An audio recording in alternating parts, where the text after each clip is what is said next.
In my opinion, Dragon Ball The Breakers could have been something huge. This game formula has worked for other different types of games, such as Dead by Daylight, which for a time was one of the most played games out there. So in theory, Dragon Ball The Breakers could have potentially rivaled Dead by Daylight, but unfortunately, as nearly everyone knows, this just did not happen. This game flopped incredibly hard, and it's almost like the developers didn't really care. Now me personally, I really enjoyed Dragon Ball The Breakers, you know, the off times that I can actually get into a match. I've really enjoyed my time with this game, and I'm sure there's many people out there that also did too. But it's no secret that this game does have issues, and there's quite a lot of issues as well. So in this video, I'm going to cover all of the issues that I think can be fixed or removed from Dragon Ball The Breakers to make it a good game. I mean, this game, assuming it could rival Dead by Daylight, could have even been the grounds for anime collaborations with different franchises. Imagine you've got Dragon Ball The Breakers, and it's really popular, and then you've got these different shows with other villains that would fit in to this game, such as Naruto. I mean, they could put Madara, or One Piece, they could put someone in there like Kaido. I don't know, I don't watch One Piece. JoJo, I think Dio would be a great addition to The Breakers, or just any game like that, really. I mean, imagine a Sonic collab with The Breakers and you had to run from Eggman. I mean, come on, that'd be peak. Anyway, the first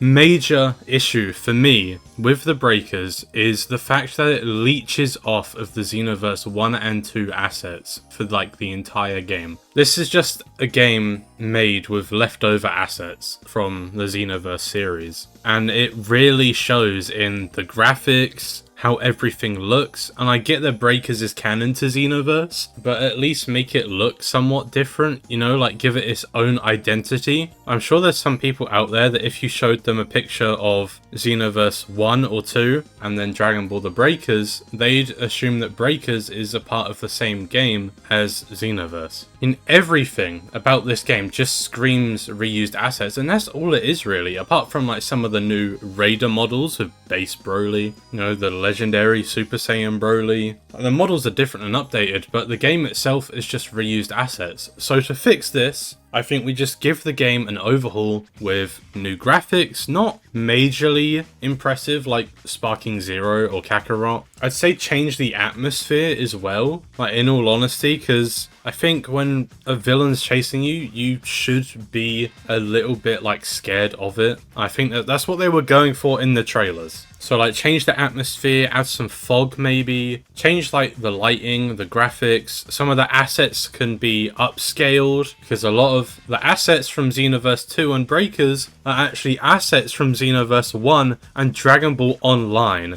2010 game, by the way. And yeah, I just think a huge graphic overhaul for this game would honestly bring a lot of people back, even if they didn't change anything else. So my second one is fixing clunky gameplay. Some people might not agree with this, as clunky for someone can be completely different for another person. But for me, the game felt really clunky, especially for the survivors. The survivors, it didn't matter if you were your Kak or Bulma or Oolong, the survivors felt incredibly weak and unresponsive. But the raiders, they just dominated the match. This wasn't the biggest issue when the game launched, I don't think, but as time's gone on, it's definitely gotten a lot worse, starting with Goku Black and Zamasu, I'd say. Of course, I don't want the survivors to be incredibly strong, like they're not Saiyans or anything, they're just regular humans that have been transported to this dimension where the raiders are. And there are instances with the transfers that can make you really strong and actually put the raider at a disadvantage. But overall, the survivors feel really clunky and just unresponsive. I mean, look at the jumping. Look how the camera is when you're running with your survivor. I mean,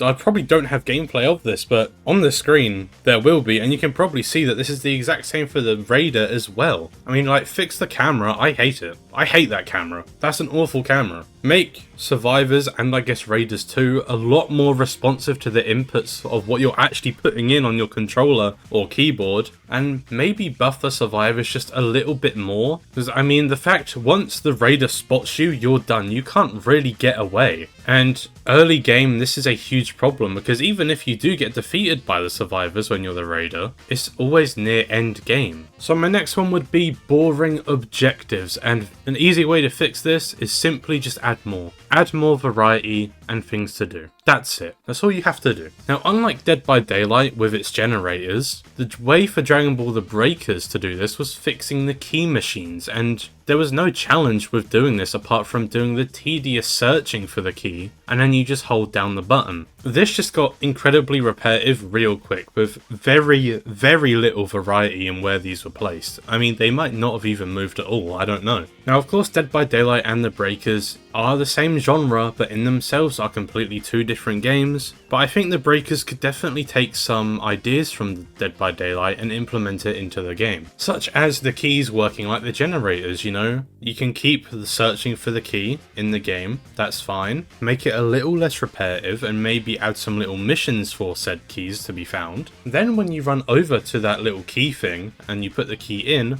add a quick time event just like Dead by Daylight, where you press A or space or left mouse, I don't know. Just don't make the keys so easy to the point that it gets repetitive. Like, don't make them ridiculously hard, but don't make them ridiculously easy like they are right now. Maybe add some side objectives that can make you get stronger, make you get faster, make you be able to fly, open new sections of the map, or since this takes place in Xenoverse's timeline, make secret locations with portals that let you go to other areas, such as, I don't know, if you're on Earth, you go to Namek and you can find things there and then come back. So for the next one is just balancing issues, and this kind of mixes in with what we've already said, but new players just get absolutely stomped, while skilled raiders just made entire lobbies rage quit. I mean, let's be for real, we've all raged at the Breakers because of a Goku Black, or the new raider Broly, or Baby. Baby is so annoying. Even if you're not a new player and you've played the game since release, just not every single day like some people, you're still probably gonna get stomped and just absolutely obliterated by the raider. Like, there's no learning curve for you to come in, really. There's no voice chat in this game between survivors, and I honestly think this game would benefit from proximity chat, like survivors wise. Maybe the killer can't hear them, but still, the balancing is such a huge issue with this game, especially with the pay to win raiders such as the brand new Broly and Goku Black again. The new Golden Frieza, yes, he is like nerfed kind of, but still really OP when you're in that golden form. Baby, again, is still a huge issue to this day. So just take a look at both sides, or everything that this game has to offer, and balance it fairly to where playing Survivor doesn't feel like a bad experience, and where Raider isn't just the easiest thing you've played in your life. You know, I guarantee nobody is actually willingly playing Survivor because of all of these issues we've actually just talked about. Now, the presentation issues, this is just something that I think, because this is a Dragon Ball game, and yet somehow the hype and energy just weren't there. And this isn't the game's fault entirely, this is the fan base's fault. I mean, Dragon Ball fans and other fans of different franchises will complain when they get a brand new arena fighter, but then they will also complain when they don't get a new arena fighter. So I don't blame Bandai for trying to branch out, or Bandai and Dimps for trying to branch out in some kind of different way to build up the franchise just that little bit more outside of arena fighters. But, you know,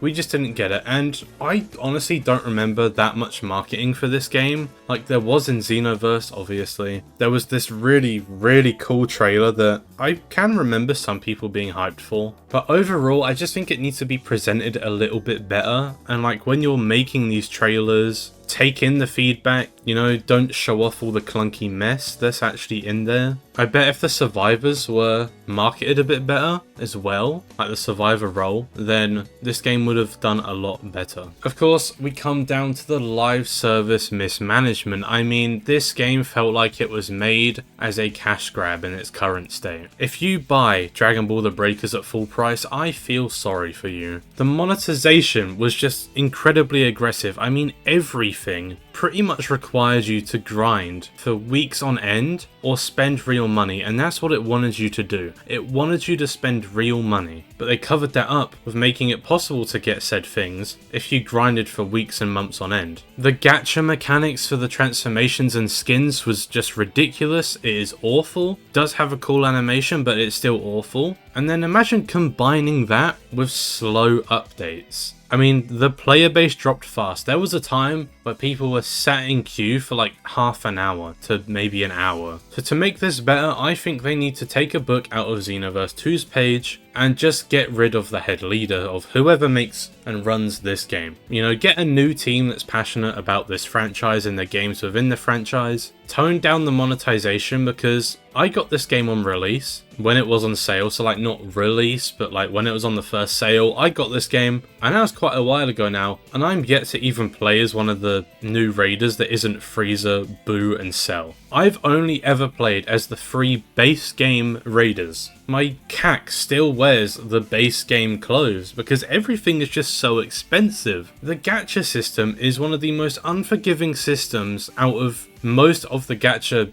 games in this franchise that there is. That would be Dokkan, Legends, Gakaishin Squadra, you know? This game is by far the worst when it comes to the gacha elements. I mean, why are we summoning for transformations? Why are we summoning for skins? I mean, why is it such a low drop rate as well? I don't even have any of the new transfers and the characters. I mean, I have no new anything. So the live service management, I think, is the biggest thing that killed this game, honestly. And it just needs to get a brand new team. There are some other issues with this game that I can genuinely think of, like with some of the items and some of the abilities with the raiders later on kind of feeling the exact same. But it is unfortunately that this does look like the game is coming to an end. I mean, I think this game could have done so well. It could have rivaled Dead by Daylight easily. It could have been the grounds for different collaborations within these kind of games. I mean, Dead by Daylight got Tokyo Ghoul and Scream and Five Nights at Freddy's, and Dragon Ball The Breaker's got nothing. I mean, even Battle of Z got a Naruto collab. But let me know what you think of Dragon Ball The Breakers. Could it have been revived and saved, or is this the only possible way for the Breakers to end is in despair? If you are new here, then feel free to like and subscribe, as we are on the way to 400 subscribers, and then we'll be on the way to 500 subscribers.